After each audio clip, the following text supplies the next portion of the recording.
نعرہ سلوات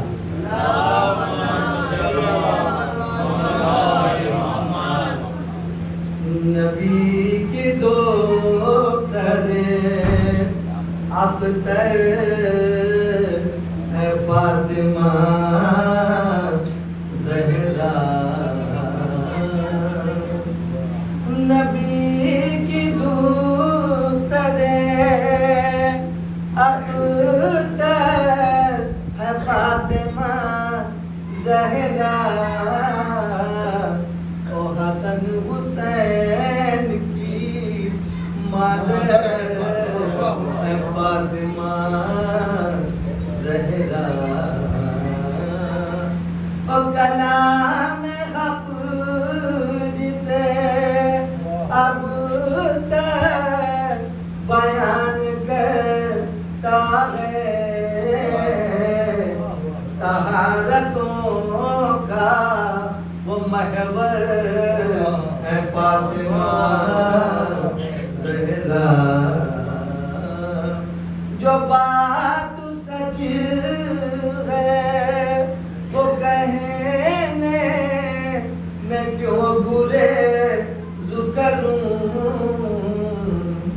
جو بات سچ ہے وہ کہنے میں کیوں گریز کروں، پیمبروں سے بھی برتر ہے فاطمہ،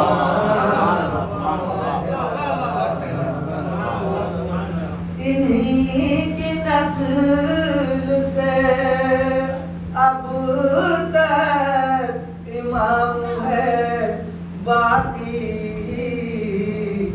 عطائے سورہ کوثر ہے فاطمہ زہرا،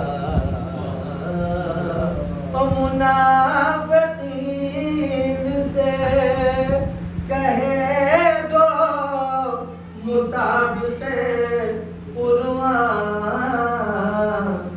نبی کی ایک ہی دختر ہے فاطمہ زہرا، اب اس سے بڑھ کے فضائے بیان کیا ہوں گے،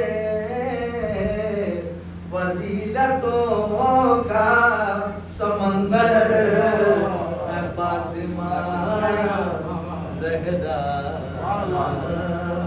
اور ذکی کی کر دے سفارش کہ مشکلیں کم ہوں، اور سبھی کی کر دے سفارش کہ مشکلیں کم ہوں، علی تو آپ کے شوہر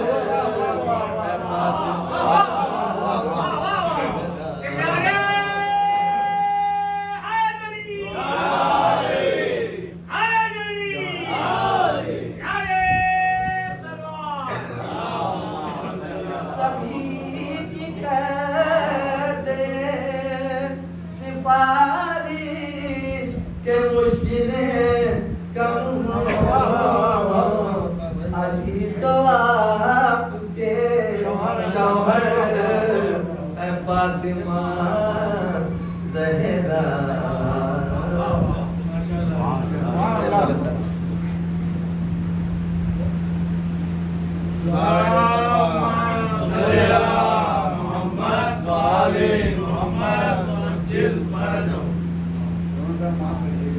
ہاں جی جی آپ آنا جی جی ضرور،